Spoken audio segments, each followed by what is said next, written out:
I should have known it wasn't her when the doorbell rang at 3 a.m. I had just woken up, groggy and confused, when I heard the soft chime echoing through the house. It was strange. I checked my phone, 3:02 a.m.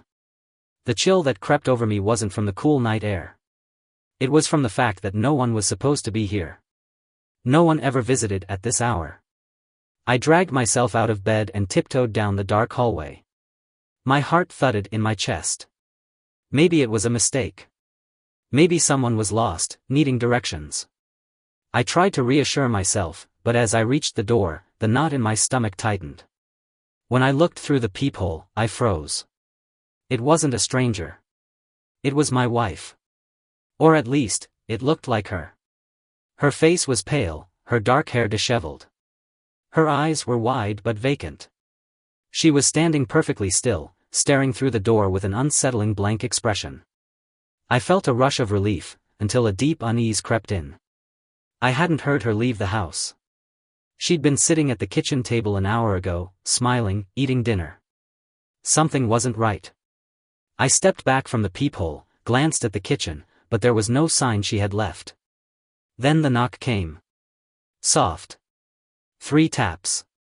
The same rhythm we used when we came home after work. A chill ran down my spine. I hesitated. The door was still locked. I could just go back to bed, pretend I hadn't heard anything. But then the knock came again, tap tap tap. That same familiar rhythm. I opened the door. There she was, standing in the threshold. Her voice was wrong, flat, lifeless. "Let me in. I'm cold." I stared at her, heart pounding. Her eyes, once warm, were now hollow. Empty. It wasn't her. I forced myself to speak. "Where's your coat?" She didn't answer. Instead, she tilted her head slightly to one side. That's when I noticed it, the shadow behind her, just beyond the porch light. A tall figure, its outline rippling like smoke. It stood perfectly still, watching me. I backed away from the door, panic rising. "Who's there?" I croaked. The figure didn't move.